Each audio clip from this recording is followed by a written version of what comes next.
And her goal is not in her. Hello friend, welcome to Trade Orbit. Friend, मु आज आपनक सहित आउ गोटे नुआ ट्रेड सेटअप डिस्कशन करिवी। आपण ମୁଁ ଭାବୁଛି ଯୋଉ ପୂର୍ବରୁ ଯୋଉ ଟ୍ରେଡ ସେଟଅପ ମୁଁ ଆପଣଙ୍କୁ ଦେଇଛି ସେ ଟ୍ରେଡ ସେଟଅପ ଅନୁସାରେ ଆପଣ ଟ୍ରେଡ କରୁଥିବେ ଏବଂ ମାନେ ହାଉ ମଚ୍ ଇଫେକ୍ଟିଭ ଦିସ୍ ସେଟଅପ୍ସ ଆର୍ ଆପଣ ନିଜେ ଫିଲ୍ ବି କରୁଥିବେ। ଆଜି ମଧ୍ୟ ମୁଁ ସେଇଭଳିଆ ଆଉ ଗୋଟେ ବଢିଆ ସେଟଅପ ଆପଣଙ୍କ ସହିତ ସେୟାର କରିବି।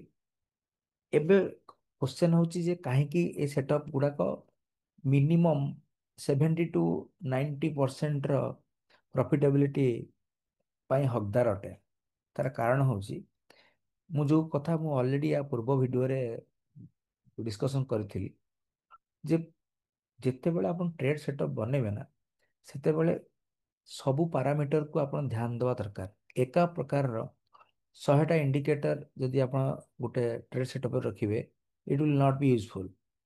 ତ ସେଥିପାଇଁ ମୁଁ ଯୋଉ ଯୋଉ ମାନେ ଇଣ୍ଡିକେଟରକୁ ମୁଁ ଏଠି ଟ୍ରେଡ୍ସ ଆଇଡେଣ୍ଟିଫାଏ କରିବା ପାଇଁ ମାନେ ୟୁଜ କରୁଛି ତାର ଲଜିକ ମଧ୍ୟ ଆପଣଙ୍କ ସହିତ ସେୟାର କରୁଛି।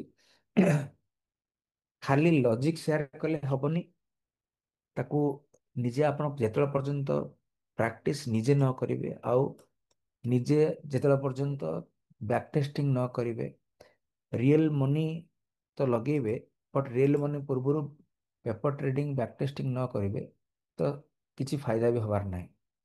ଚାଲନ୍ତୁ ମାନେ ଟାଇମ ନ ୱେଷ୍ଟ କରି ଲଜିକ ସେୟାର କରିବି ଯେ ମୁଁ କଣ ଆଜି ଡିସ୍କସନ କରିବାକୁ ଚାହୁଁଛି।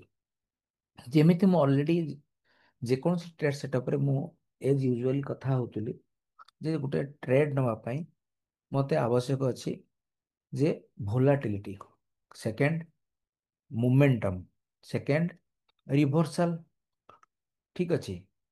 ତ ଏବେ ଆଉ ଆଉ ଗୋଟେ ହେଉଛି ଟ୍ରେଣ୍ଡ। ଯଦି ମୁଁ ଟ୍ରେଣ୍ଡ ଏଗେନଷ୍ଟରେ ଯିବି ତାହେଲେ ରିଭର୍ସାଲ ଫାଇଣ୍ଡ କରିବି। ଯଦି ମୁଁ ଟ୍ରେଣ୍ଡର ଏଲଙ୍ଗରେ ଯିବି ତାହେଲେ ଟ୍ରେଣ୍ଡ ଫଲୋଇଂ ସିଷ୍ଟମକୁ ୟୁଜ କରିବି। ଆଜି ମୁଁ ଗୋଟେ ଆପଣଙ୍କୁ ଟ୍ରେଡ ସେଟଅପ କଥା ଡିସ୍କସନ କରିବି। ତ ଯୋଉଟା କି ଟ୍ରେଣ୍ଡ ରିଭର୍ସାଲ ପ୍ୟାଟର୍ନ। ଯେମିତି ଯେମିତି ସପୋଜ ଦେଖନ୍ତୁ ଆଜି ମାର୍କେଟ ଏଇ ଜାଗାରୁ ଖୋଲିଲା। ଓକେ, ଏଇଟା ଅବଜର୍ଭ କରନ୍ତୁ, ଆଜିର ମାର୍କେଟର ଆରମ୍ଭ ଏଇଠି। ଯଦି ଆପଣ, ମୁଁ ଏଟାକୁ 1 ମିନିଟ କି କନଭର୍ଟ କରିଦଉଛି ତାକି ଆପଣ ବେଟରଲି ଅବଜର୍ଭ କରିପାରିବେ କନସେପ୍ଟ ମୁଁ କଣ କହିବାକୁ ଚାହୁଁଛି। ଦେଖନ୍ତୁ, ଆମେ ଯେତେବେଳେ ଯଦି ଟ୍ରେଣ୍ଡ ଫଲୋଇଂ ସିଷ୍ଟମ ଏଲଙ୍ଗ ଦ ଟ୍ରେଣ୍ଡ ଯିବାକୁ ଚାହୁଁଛନ୍ତି, କ୍ଲିୟର, ତାହେଲେ from this up to this 171 points ଆପଣ ଟ୍ରେଣ୍ଡ ଇଜ ୟୋର ଫ୍ରେଣ୍ଡ କନସେପ୍ଟରେ ଆପଣ ଯାଇପାରିବେ। ମୁଁ ୟାର ଲଜିକ ମଧ୍ୟ ଆପଣଙ୍କୁ ପୂର୍ବରୁ ଡିସ୍କସନ କରିଛି। ଯେତେବେଳେ ସପୋଜ ପ୍ରାଇସ୍ ପୁଣି ଏଗେନ୍ ଫଲ୍ କଲା, it is also trend following system, you will follow the trend. Trend ବର୍ତ୍ତମାନ ଏବେ ଡାଉନ୍ ଟ୍ରେଣ୍ଡ ହଉଛି in 1 minute time frame, you will also move with that. Clear. ଯେତିକା ବେଳେ ପ୍ରାଇସ୍ ବର୍ତ୍ତମାନ ଏବେ ମାନେ ଆଉ ହାୟର ଲୋ ଫର୍ମେସନ ନ କରିକି ସାଇଡ ୱାଇଜ ହେଇଗଲା, ତ ଏଇ ଜୋନରେ ଆପଣଙ୍କର ଅପସନ ରାଇଟିଂ ବା नो ଟ୍ରେଡ୍ ଜୋନ୍ ବୋଲି ଆପଣ ଯଦି ନର୍ମାଲି ଅପସନ ପୁଟ୍ ବା କଲ୍ ଆପଣ ବାୟ ସେଲ୍ କରୁଥିବେ ତ ଓନଲି ବାୟ କରୁଥିବେ, ତ ସେତିକା ବେଳେ ଆପଣଙ୍କ ଏଟା no trade zone. But when the market again resume its momentum, you will also a trend followers। ଯେମିତି ଆଜିର ମାର୍କେଟକୁ ୱେଟ୍ କରନ୍ତୁ, ଅବଜର୍ଭ କରନ୍ତୁ। ଆଜି ମାର୍କେଟ ଖୋଲିଲା କୋଉଠି? 1 ମିନିଟ୍, ଟିକେ ମୁଁ ଅଁ,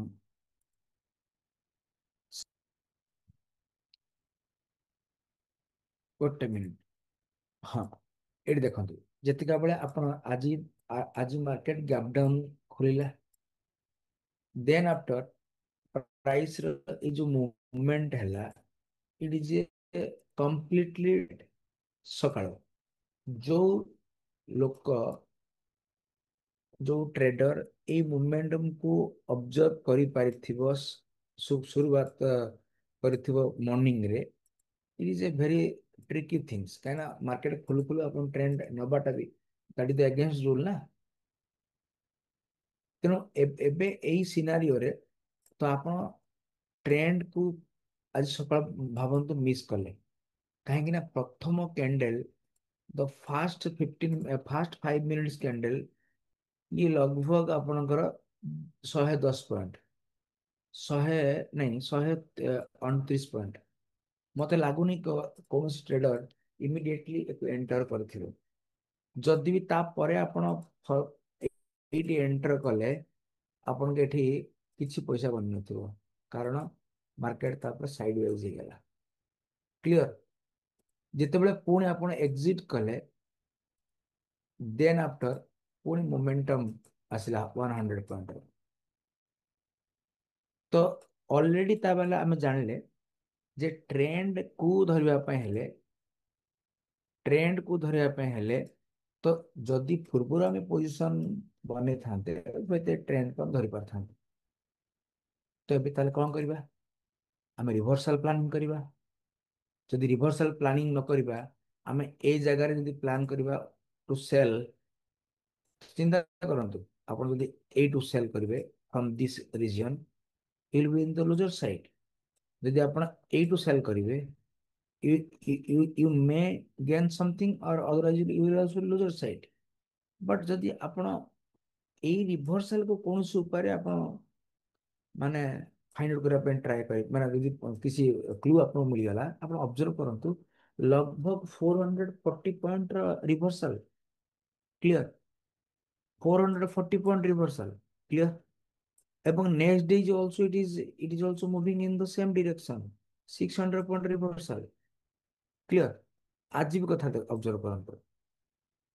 इन द सेम वे एटी गैप डाउन है गैप डाउन आप नहीं पारे कि प्रथम candle the first candle 142 points एभलिया कंडीशन आप नहीं पारे ना ଆପଣ କହିବେ ନାଇଁ ମୁଁ ତାପରେ ସେଲିଂ କରିବି ବହୁତ ସାରା ଲୋକ ପ୍ରଥମ କ୍ୟାଣ୍ଡେଲ ର ବିଲୋ ପୁଣି ମାନେ ସେଲ୍ କରନ୍ତି ତମାନେ ଦେଖନ୍ତୁ इमिडिएटली सेल करके जदि रिसिप्ट माने जदि इमिडिएटली कवर करे तो ठीक अछि नले अपन ए टाइम पास जो हबो ए टाइम पास रे अपन थीटा टिके हे जिवो ताले अपन कोन बुझिले जे आजिरो मार्केट आइदर नो ट्रेड किंतु जदि रिभर्सल में प्ले करवा फ्रॉम दिस टू दिस अपन ऑब्जर्व करंतु from this up to this it is a good mark good movement occur here लगभग यदि आम देखा 300 समथिंग पॉइंट आम ये पाइपर इन द सेम वे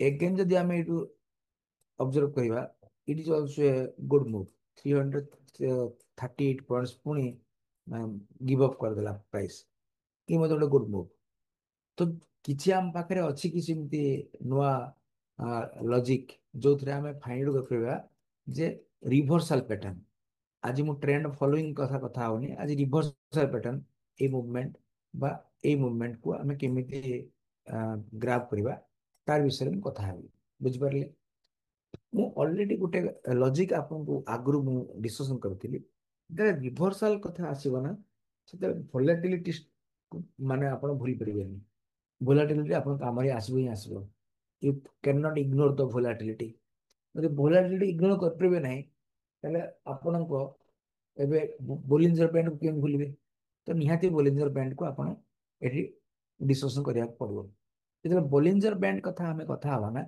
मु आपन को ऑलरेडी बोधे आगु डिस्कशन करूची बोलिंजर बैंड तो मु सब बेले यूज करे चारिटा स्टैंडर्ड डेविएशन 1 2 3 4 आपन को ऑलरेडी आगु कहितली चलନ୍ତୁ प्रथम एबे फास्ट मु लॉजिक कथा हेबी तापर आगु मु जेमिति डिस्कशन करथिली जे वोलाटिलिटी रे जेतिका बेले आपणकर एंड माने जोन 1 जोन 2 जोन 3 जोन 4 এই जो स्टैंडर्ड डेविएशन 1 এই जो जोनटा जो जगह में कर्सर देखौची ये होची standard deviation 1 it is no trade zone इधर प्राइस या एबव बा बिलो जीवन तो हमर ट्रेंडिंग स्टार्ट हबो तमे ट्रेंड एक्चुअली स्टार्ट हबो आफ्टर दिस। क्लियर? এই जो जोनटा ମୁଁ ଦେଖଉଛି जो येलो कलर जोनटा जो ଦେଖଉଛି तो ये हूँ 2 standard deviation normal Bollinger band. Price ଯେତେବେଳେ ୟାକୁ କ୍ରସ୍ କରିକି ଉପରକୁ ଯିବ ତ ଆପଣଙ୍କର ଜୋନ୍ 3 କୁ ଟଚ୍ କଲା ତା ମାନେ ଏଇ ଯୋଉ ଜାଗାରେ ମୁଁ ଦେଖୁଛି cursor this is your zone 2, this is your zone 3, this is your zone 4 and this mid portion is your zone 1। तो मैंने zone 1 2 3 4 যদি ମୁଁ ଲେଭେଲ କରିବି this is the 1 zone 2 zone 3 zone and 4 zone। Zone 1 ରେ price ର କିଛି ଆମେ trade କରିବା ନାହିଁ ବୋଲି ଆଗରୁ ମୁଁ କଥା ହେଇଥିଲି, କିନ୍ତୁ 2 3 4 ପରେ ଆମେ ସରି 3 and 4 ରେ ଆମେ ଏକ୍ସପେକ୍ଟ କରିବା ପ୍ରାଇସ୍ ରିଭର୍ସ ହେଇପାରେ, may also extend further volatility will also increase। ନାଇଁ ତ ଆମେ ସେଇଠୁ ମାନେ ରିଭର୍ସାଲ ପ୍ୟାଟର୍ନ ଫାଇଣ୍ଡ କରିବା ପାଇଁ ଭାବି ପାରିବା। ଏଇଟା ଥିଲା ମୋର ପ୍ରଥମ ଲଜିକ୍, ଆଗରୁ କଥା ହେଇଛି। ଯଦି ଯୋଉମାନେ ନୂଆ ଭିଉଅର୍ସ ତ ମୁଁ ତ ରିକ୍ୱେଷ୍ଟ କରିବି ସେମାନେ ମାନେ ଚ୍ୟାନେଲକୁ ସବସ୍କ୍ରାଇବ କରନ୍ତୁ ଏବଂ ପୁରୁଣା ଭିଡ଼ିଓକୁ ଅବଜର୍ଭ କରନ୍ତୁ, କାହିଁକି ନା ଇଟ୍ is learning is a continuous process. ଆପଣ ଯଦି ପୁରୁଣା କନସେପ୍ଟକୁ ନ ଦେଖିବେ ନା ତ ହୁଏତ ବୁଝି ନ ପାରନ୍ତି, ତ ବୁଝି ତ ପାରିବେ ବଟ୍ ବେଟର କ୍ଲାରିଫିକେସନ ପାଇଁ ଆପଣ ପୁରୁଣା ଭିଡ଼ିଓକୁ ଦେଖିବା ଆବଶ୍ୟକ ଅଛି। तो प्राइस बर्तमान कोड देखो, price is now reaching here. देखो एई जगह आमे धरले जोन 4 को आसला, एबे आउ फर्दर सेल करबा, किछि बड़ी सेल करिवे, कोन फायदा मिलला किछि नाही, किंतु आमे एबे सेल करबा नाही।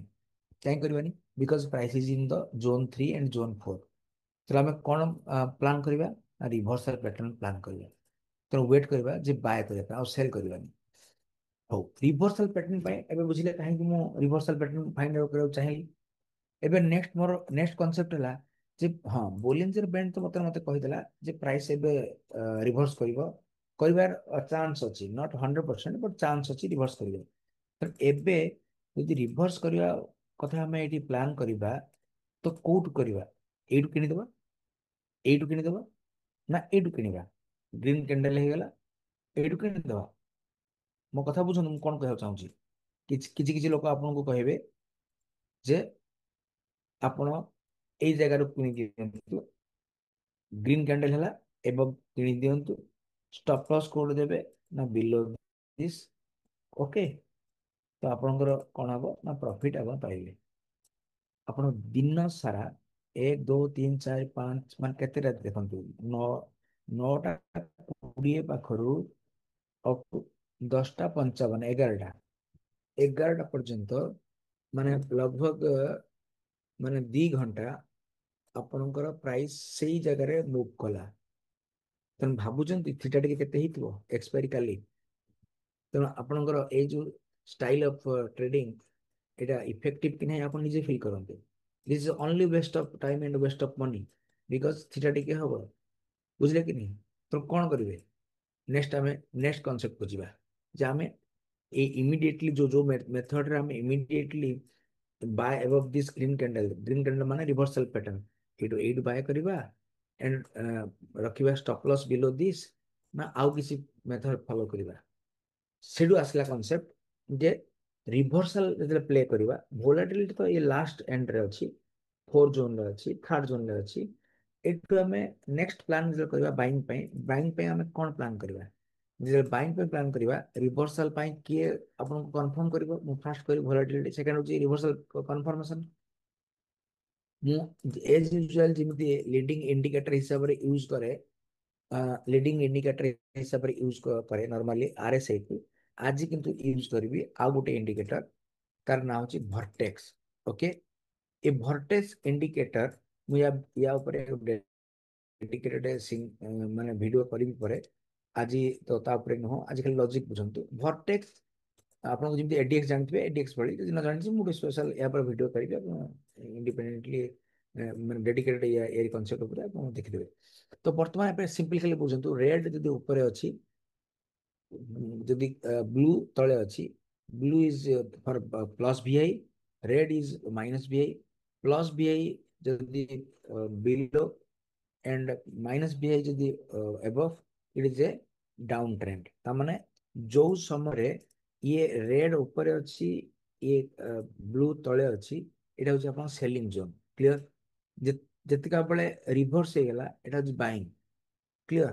କିନ୍ତୁ ମାନେ ଟ୍ରେଣ୍ଡ ରିଭର୍ସାଲ କେତେବେଳେ ହବ ଆମେ ଜାଣିବା ନା ଦିସ୍ ଜୋନ୍ ଯୋଉ ଜାଗାରେ କ୍ରସ୍ କରୁଛି, ଏଇ ଜାଗାରେ କ୍ରସ୍ କରୁଛି, this is the right time for reversal. କିନ୍ତୁ ମାନେ ଏଇ କ୍ରସ୍ କରିଦେଲେ ଆମେ ସାଙ୍ଗେ ସାଙ୍ଗେ କିଣିଦେବା। ପୁଣି ଦେଖିବା ତା ପାଇଁ ରୁଲ କଣ ଅଛି? ଆନ୍ସର ହଉଛି ନା। ତ ସେଥିପାଇଁ କାହିଁକି ନା ମୁଁ କଣ ଲିଡିଂ ଇଣ୍ଡିକେଟର, ଲିଡିଂ କଣ କରିବ? ଲିଡିଂ ଆପଣଙ୍କୁ ଇଣ୍ଡିକେସନ ଦବ ପ୍ରଥମେ ଯେ ମୁଁ ଚେଞ୍ଜ ହବାକୁ ଯାଉଛି, କିନ୍ତୁ କନଫର୍ମ କିଏ କରିବ? ମାନେ ଲ୍ୟାଗିଂ ଇଣ୍ଡିକେଟର ଅଛି କିଏ? Trend following system. ସେଥିପାଇଁ ମୁଁ କଣ ୟୁଜ କରେ? ମୁଭିଂ ଆଭରେଜ ୟୁଜ କରେ।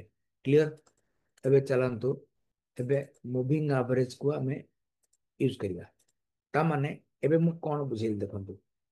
ଏବେ ଦେଖନ୍ତୁ ଆମକୁ କେତେ ବଢିଆ କିନି ଏଇ ସିମ୍ପଲ ସେଟଅପ୍ ଆପଣଙ୍କୁ ହେଲ୍ପ କରୁଛି। ଅବଜର୍ଭ କରନ୍ତୁ, ଆପଣ ଯୋଉ ଏଜ ୟୁଜୁଆଲ ଯେମିତି ନର୍ମାଲି ଲୋକ ଟ୍ରେଡ କରନ୍ତି, ଆପଣ ଏଇ ଜାଗାରୁ ବାୟ କରିଥାନ୍ତେ ଅପ୍ ଟୁ ଦିସ୍।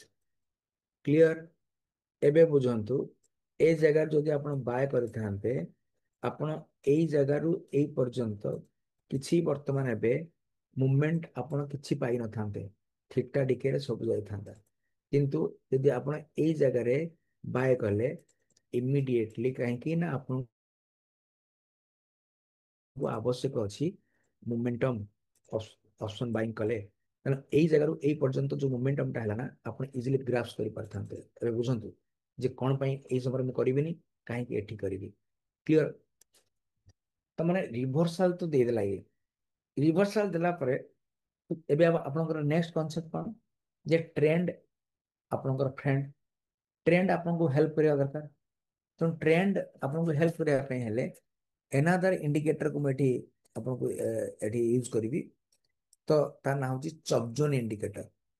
ଏନାଦର ଇଣ୍ଡିକେଟରକୁ ମୁଁ ଏଠି ୟୁଜ କଲି, ଚପ୍ ଜୋନ୍ ଇଣ୍ଡିକେଟର। ଆପଣ ଟ୍ରେଡିଂ ଭିଉରେ ସର୍ଚ୍ଚ କରିଦେବେ ଚପ୍ ଜୋନ୍ ଇଣ୍ଡିକେଟର। ତ ଚପ୍ ଜୋନ୍ ଇଣ୍ଡିକେଟରକୁ ମୁଁ ଏଠି ୟୁଜ କଲି। ଯେତେବେଳେ ପର୍ଯ୍ୟନ୍ତ ଚପ୍ ଜୋନରେ ମାନେ ଆସିନି ଆପଣଙ୍କ ଟର୍କେଜ ଯୋଉ କଲର, ମାନେ ବ୍ଲୁ ଟର୍କେଜ ଯୋଉ କଲର ଅଛି, ତ ଯଦି ସେ କଲରର ବ୍ୟାଣ୍ଡ ଆସିନାହିଁ, ତ ଟ୍ରେଣ୍ଡ ମଧ୍ୟ ପଜିଟିଭ ହେଇନି। ତ ବର୍ତ୍ତମାନ ଏବେ ଆମେ କ୍ଲିୟର ହେଇଗଲେ ଯେ ରିଭର୍ସାଲ ଆମକୁ ଇଣ୍ଡିକେସନ ଦେଲା କିଏ ନା ଆମର ବୋଲିଞ୍ଜର ବ୍ୟାଣ୍ଡ। ରିଭର୍ସାଲ ଜୋନ୍ 3 ଜୋନ୍ 4 କୁ ପଳେଇଗଲା। ଆପଣଙ୍କୁ ଏବେ লিডিং ଇଣ୍ଡିକେଟର ଯେ ଏବେ ରିଭର୍ସ ହବ, ରିଭର୍ସାଲ ହେଇପାରେ କହିଲା ଭୋଲିଟିଲିଟି। ରିଭର୍ସ ଏବେ ହବା ଚାନ୍ସ ଅଛି, ସେ କନସେପ୍ଟ କହିଲା କିଏ ନା ଆପଣଙ୍କର ଭର୍ଟେକ୍ସ ଇଣ୍ଡିକେଟର। ଏବଂ ତାପରେ ଯେ ଟ୍ରେଣ୍ଡ ଆପଣଙ୍କ ସପୋର୍ଟିଭ ନା ଟ୍ରେଣ୍ଡ ଆପଣଙ୍କ ଏଗେନଷ୍ଟ, ସେ କଥା ପୁଣି କିଏ କହିବ? ଆପଣ କହିବେ ଏ କଥା କାହିଁକି ଆପଣ ଏତେ ଡିସ୍କସନ କରୁଛନ୍ତି? ତାର ସିମ୍ପଲ ଲଜିକ ହେଲା, ଦେଖନ୍ତୁ ଏଇ ଜାଗାରେ ଆପଣଙ୍କ ମଧ୍ୟ ବ୍ଲୁ ଉପରେ ଅଛି। କ୍ଲିୟର? ଇଏ ବି ବର୍ତ୍ତମାନ ଏବେ ରେଡ୍ ଅଛି। ଆପଣ ଏଇ ଜାଗାରେ ବାୟ କରିବେ କି? ତେଣୁ ସେଥିପାଇଁ ଯୋଉ ରୁଲ ମୁଁ କହୁଛି ସେ ରୁଲକୁ ଫଲୋ କରନ୍ତୁ। ଆପଣଙ୍କୁ ଟ୍ରେଣ୍ଡକୁ ଦେଖିବାକୁ ପଡିବ। ଏଇଟା ହଉଛି ଆପଣଙ୍କ ଟ୍ରେଣ୍ଡ। ଯେତେବେଳେ ମାନେ ଟର୍କୋଏଜ ବାର ଏଠି ଫର୍ମେସନ ହଉଥିବ, ଭର୍ଟେକ୍ସ ଇଣ୍ଡିକେଟରରେ ଆପଣଙ୍କୁ କ୍ରସ୍ ଦେଇଥିବ, ତେଣୁ ଟ୍ରେଣ୍ଡ ରିଭର୍ସାଲ ହେଇଗଲା, ଟ୍ରେଣ୍ଡ ମଧ୍ୟ ଫଲୋ ମାନେ କଣ୍ଟିନ୍ୟୁ ହବ। ତ ସେଥିପାଇଁ ଏ ୟାର ଇଣ୍ଡିକେସନ ପ୍ଲସ୍ ୟାର ଇଣ୍ଡିକେସନ, ଇଏ ଆପଣଙ୍କୁ କନଫର୍ମ କରିବ ହଁ ଆପଣ ବାଇଂ ରେ ଯାଇପାରିବ ବୋଲି। କ୍ଲିୟର?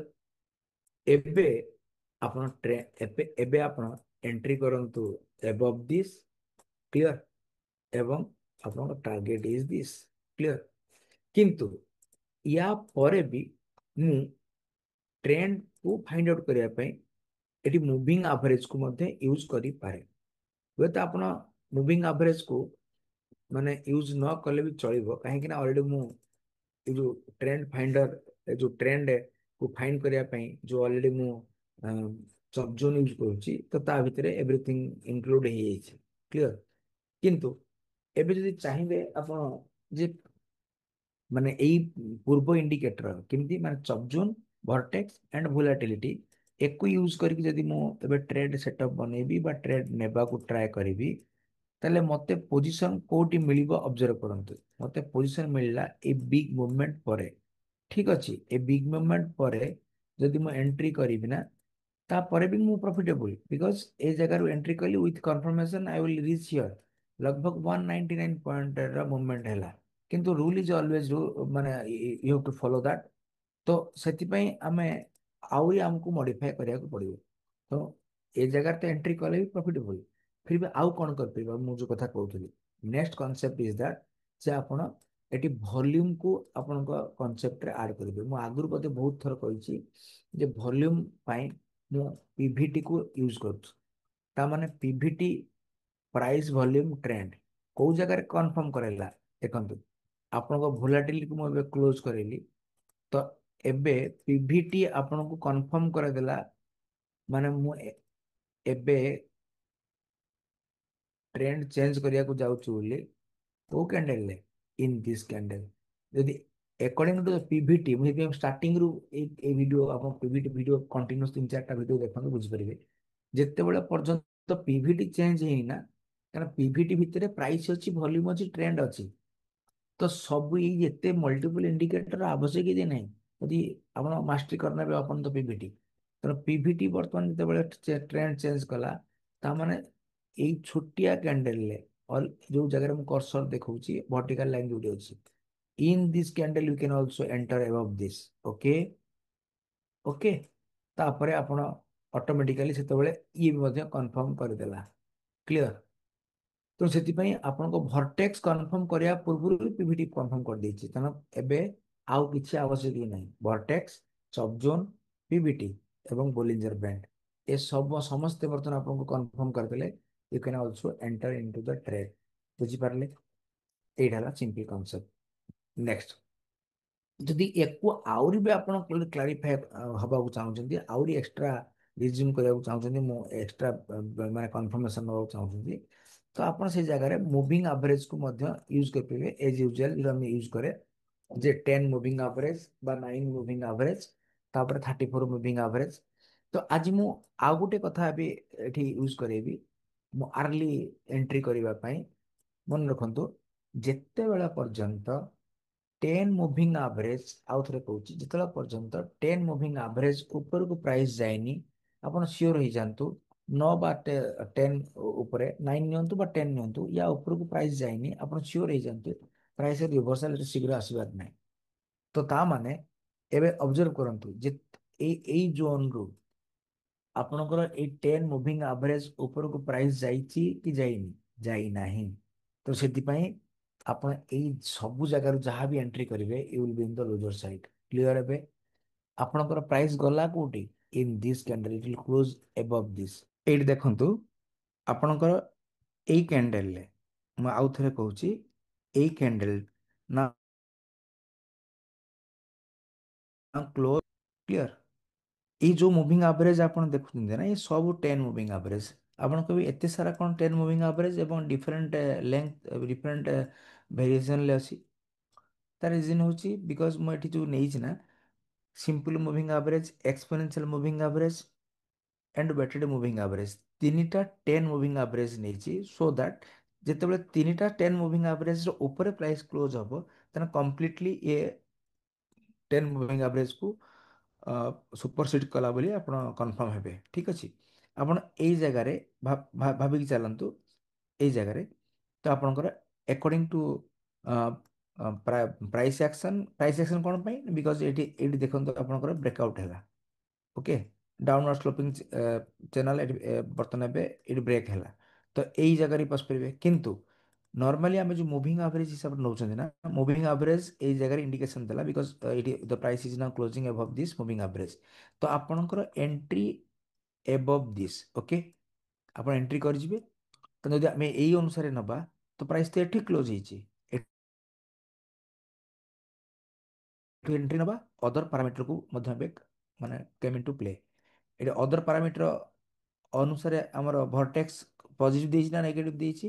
କ୍ରସ୍ ଓଭର ହେଇନି। ଟର୍କଏଜ୍ ବାର୍ ଆସିଲେଣି ନା ଆସିନି? ପିଭିଟି, ପ୍ରାଇସ୍, ଭଲ୍ୟୁମ୍, ଟ୍ରେଣ୍ଡ, ଏଇ ଜାଗାରେ ବ୍ରେକ୍ ହେଇଛି ନା ହେଇନି? ନା, ଏଇ ଜାଗାରେ ବ୍ରେକଆଉଟ୍ ହେଲା। ତାମାନେ ଆମେ କୌଣସି ହାଲତରେ ଏଣ୍ଟ୍ରି ଏ କ୍ୟାଣ୍ଡେଲ ପରେ କରିବାନି, ବଟ୍ ରାଦର ଆମେ ୱେଟ୍ କରିବା ଦିସ୍ କ୍ୟାଣ୍ଡେଲ ଟୁ କ୍ଲୋଜ।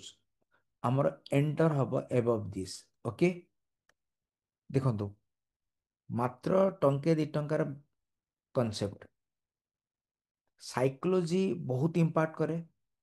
ଦିନ ସାରା ଆପଣ ଯଦି ୱେଟ୍ କରିକି ବସିଥିବେ ଯେ ଏତେ ସମୟ ହେଲାଣି କିଛି ଟ୍ରେଡ୍ ମିଳୁନି, ଆପଣ ଆପଣଙ୍କ ମାଇଣ୍ଡକୁ ଡ୍ରାଇଭ୍ କରିବ ମାର୍କେଟ ଏବଂ you will be a loser one. ଯଦି ଆପଣ ନିଜ ପେସେନ୍ସକୁ ମାନେ ନିଜ କଣ୍ଟ୍ରୋଲରେ ରଖିବେ ତ ଅଟୋମେଟିକାଲି ଏ ପ୍ରଫିଟ୍ ଆପଣଙ୍କର। ସେଥିପାଇଁ ଟ୍ରେଡିଂ ଅପେକ୍ଷା ସାଇକୋଲୋଜି ବହୁତ ଇମ୍ପୋର୍ଟାଣ୍ଟ। ଆପଣ ମୁଁ କେତେବେଳେ ଗୋଟେ ପରେ ସାଇକୋଲୋଜି ଉପରେ କଥା ହେବି। ତ ଏବେ ଆପଣ ଦେଖନ୍ତୁ ଆପଣଙ୍କୁ ଏଇ କ୍ୟାଣ୍ଡେଲରେ ପରଫେକ୍ଟଲି ଇଣ୍ଡିକେସନ ମିଳିଲା because all parameter now satisfying here ଏବଂ ପ୍ରଫିଟ୍ ଆପଣଙ୍କର ଫ୍ରମ୍ ଦିସ୍ ଟୁ ଦିସ୍ लगभग 262 ପଏଣ୍ଟସ୍। ଓକେ, ତ ଏବେ ଆପଣ ହୁଏତ କହିପାରନ୍ତି ଆରେ ମୁଁ ଏଥିରେ ଏଣ୍ଟ୍ରି ତ କଲି, ଛାଡ଼ିବି କେତେବେଳେ? ପୁଣି ସେ ଏକା କନସେପ୍ଟ। ଯେତିକା ବେଳେ 10 ମୁଭିଂ ଆଭରେଜ ତଳେ କ୍ଲୋଜ ହେବ ପ୍ରାଇସ୍, କୋଉ ଜାଗାରେ କ୍ଲୋଜ ହେଲା ପ୍ରାଇସ୍? ନା ପ୍ରାଇସ୍ କ୍ଲୋଜ ହେଲା ହିୟର। ତାହେଲେ ଆପଣ ଏବେ ଏଇ କ୍ୟାଣ୍ଡେଲ ପରେ ଏକ୍ଜିଟ୍ କରିଦେଇ ପାରନ୍ତି। ତାମାନେ ପାଖାପାଖି ଆପଣଙ୍କ ଯୋଉ ଏଇ ଟାର୍ଗେଟ ଯୋଉ ଥିଲା 260 ସମଥିଙ୍ଗ 262 ପଏଣ୍ଟସ୍, ଆପଣ ଟିକେ ପ୍ରଫିଟ୍ କମିଯିବ, 135 ପଏଣ୍ଟସ୍ ଆପଣ ପ୍ରଫିଟ୍ ରହିବେ। ଠିକ୍ ଅଛି। ଆଉ କ'ଣ କଣ୍ଡିସନ ଅଛି? ଆଉ କଣ୍ଡିସନ ହେଲା ନେକ୍ସଟ କଣ୍ଡିସନ, ଯେତେବେଳେ ଭର୍ଟେକ୍ସ ରେ ଆପଣଙ୍କୁ ଇଣ୍ଡିକେସନ ଦବ ଯେ ରେଡ୍ ବାର୍ ଫର୍ମେସନ ହବ। ଦେଖନ୍ତୁ ଏଇ ଜାଗାରେ ଆପଣଙ୍କୁ ଭର୍ଟେକ୍ସ ସିଗ୍ନାଲ ଦେଲା, କଲର ଚେଞ୍ଜ ହେଲା। ନାଇଁ ତ ନେକ୍ସଟ କୁ ଅବଜର୍ଭ କରିବେ ହିୟର।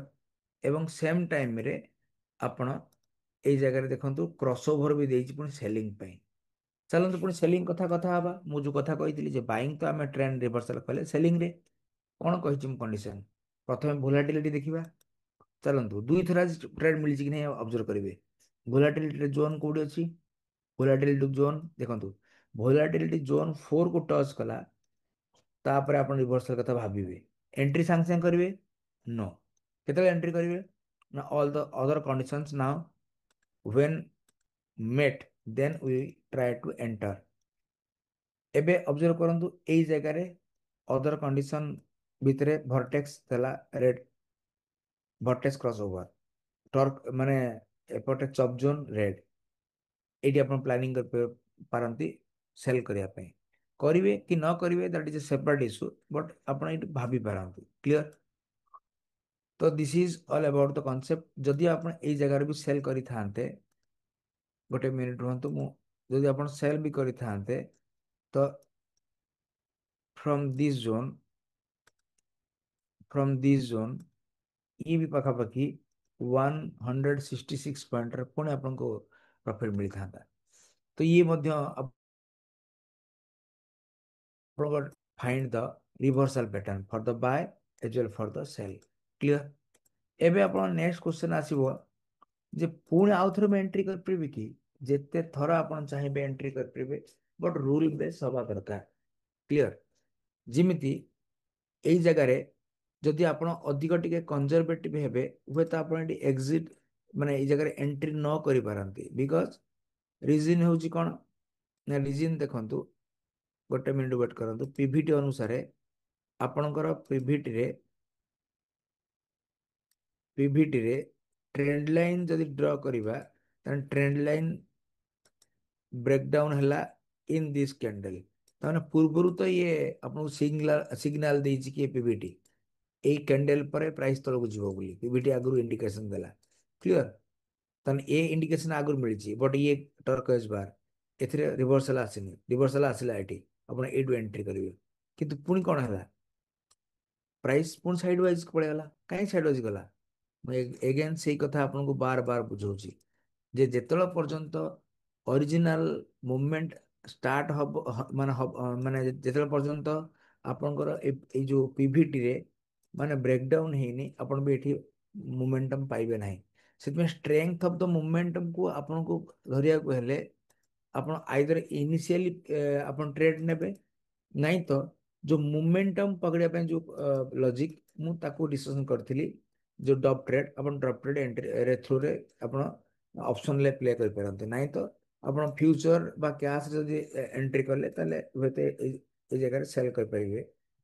ମାନେ ନିଫ୍ଟି ଛଡା ଅଲଗା କୋଉଥିରେ ଆପଣ ସ୍କ୍ରିପ୍ଟରେ ସେଲ୍ କରିବେ, ବଟ୍ ନିଫ୍ଟିରେ ତ ଫ୍ୟୁଚର ନେବାକୁ ପଡିବ, କ୍ୟାସରେ ତ ହବ ନାହିଁ। ଠିକ ଅଛି, ତ ଏତିକି ହେଲା କନସେପ୍ଟ। ପୁଣି ଏବେ ଆଉ ପ୍ରଶ୍ନ ଅଛି, ପୁଣି ଏଇ ଯୋଉ ଟ୍ରେଣ୍ଡ ମାନେ ଯୋଉ ରିଭର୍ସାଲ ହେଲା, ଏକୁ ଆମେ କ୍ୟାଚ୍ କରିପାରିଥାନ୍ତେ କି? ଦେଖିବା କଥା ହବା। ରିଭର୍ସାଲ ପାଇଁ ଆମ କଣ ଦରକାର ନା ଆମର ହଉଛି ନେକ୍ସଟ ହଉଛି ଯେ ଭୋଲାଟିଲିଟିରେ ଜୋନ୍ କୋଉଠି ଅଛି, ଭୋଲାଟିଲିଟି ଜୋନ୍ କୋଉଠି ଅଛି ନା ଭୋଲାଟିଲିଟିରେ ଥାର୍ଡ ଜୋନ୍। ରିଭର୍ସାଲ ହେଇପାରିବ, ହଁ ହେଇପାରେ।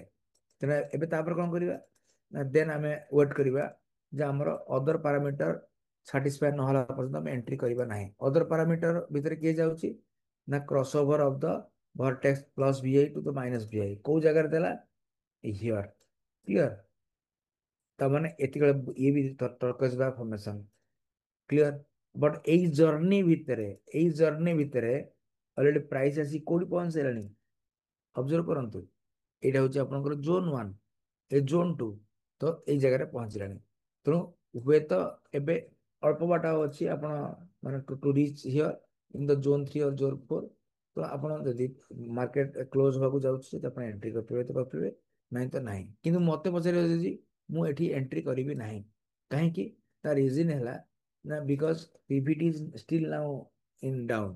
କ୍ଲିୟର, ଏବଂ ଏଇ ଜାଗାରେ ବ୍ରେକଆଉଟ ମଧ୍ୟ ଦେଇନାହିଁ in the 5 minutes। I will not enter here. ଯଦି ଏଣ୍ଟର କରିବେ ତ ଆପଣ ହୁଏତ ମାର୍କେଟ କ୍ଲୋଜ ହେଇଯିବ, ନେକ୍ସଟ ଡେରେ ଆପଣ ଲସ୍ରେ ଯିବେ।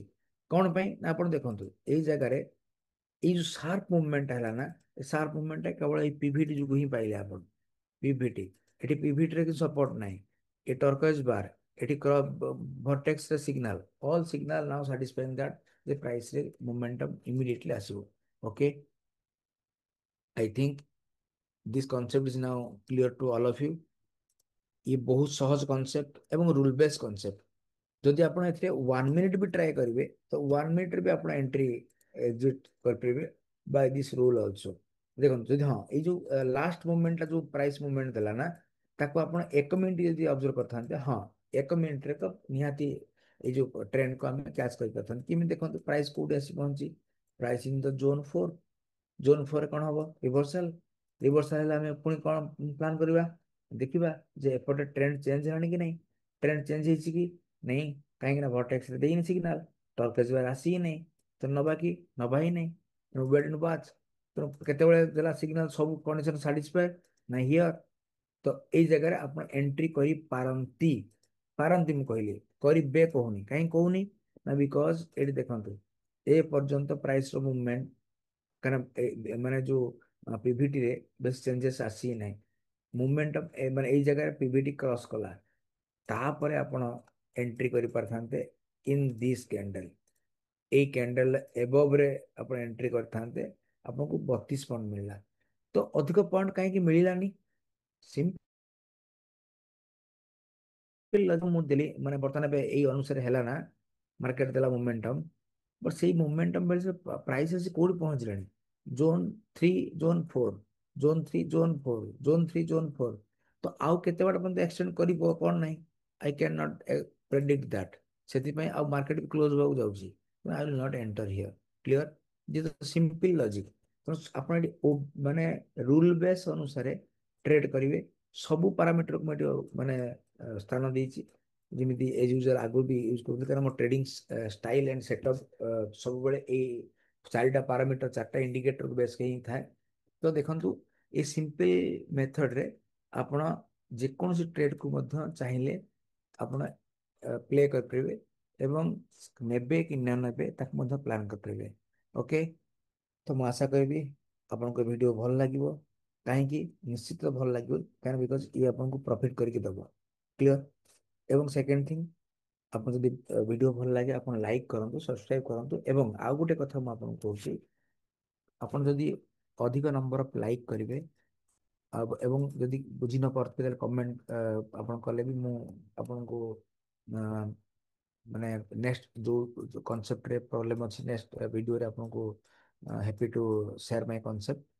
ଏବଂ ମୁଁ ଲାଇକ୍ ସବସ୍କ୍ରାଇବ୍ କଲେ ମୁଁ ଆହୁରି ମଧ୍ୟ ମୋଟିଭେଟେଡ୍ ହେବି, ଆହୁରି ନୂଆ ନୂଆ କନସେପ୍ଟ ଆପଣଙ୍କ ସହିତ ସେୟାର କରିବି। ପ୍ଲସ୍ ଯୋଉ ଏଇ ଯୋଉ ଦେଖନ୍ତୁ ଭର୍ଟେକ୍ସ ଏବଂ ଏଇ ଟୋଟାଲ ଦିଟା ଇଣ୍ଡିକେଟର ବେସ୍ରେ ଆମର ଗୋଟେ trend finder indicator trade orbiter ମଧ୍ୟ ଅଛି।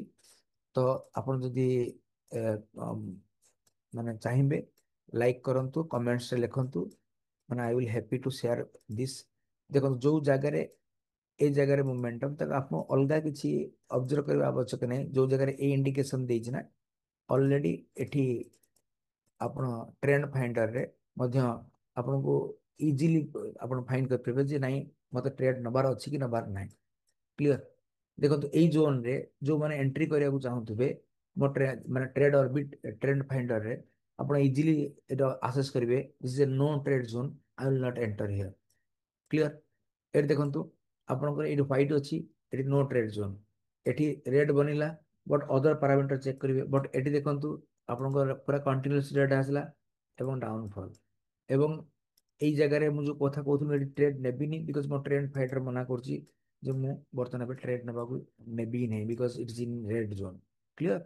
ତ ଯଦି ଆପଣ ଚାହିଁବେ ଲାଇକ୍ କରନ୍ତୁ, କମେଣ୍ଟସ୍ କରନ୍ତୁ, ସବସ୍କ୍ରାଇବ୍ କରନ୍ତୁ, ସେୟାର ମଧ୍ୟ କରନ୍ତୁ ଭିଡ଼ିଓକୁ, ତାକି ଆପଣ ମଧ୍ୟ ପ୍ରଫିଟେବଲ୍ ହେବେ, ଅନ୍ୟମାନେ ମଧ୍ୟ ପ୍ରଫିଟେବଲ୍ ହେବେ। କାରଣ ଆମର ମଟୋ ହେଉଛି ଯେ ଆମ ଟ୍ରେଡ୍ ଅର୍ବିଟ କମ୍ୟୁନିଟି ଗ୍ରୋ କରିବା ଦରକାର ଏବଂ ପ୍ରଫିଟେବଲ୍ ହେବା ଦରକାର। କ୍ଲିୟର। ସୋ ଦ୍ୟାଟ୍ ମୁଁ ମୋଟିଭେଟେଡ୍ ହେବି ଆଉ ମୋର୍ ନମ୍ବର ଅଫ୍ ଭିଡ଼ିଓ ଆପଣଙ୍କୁ ସେୟାର କରିବି with different concept. Okay, thank you, happy trading, thank you.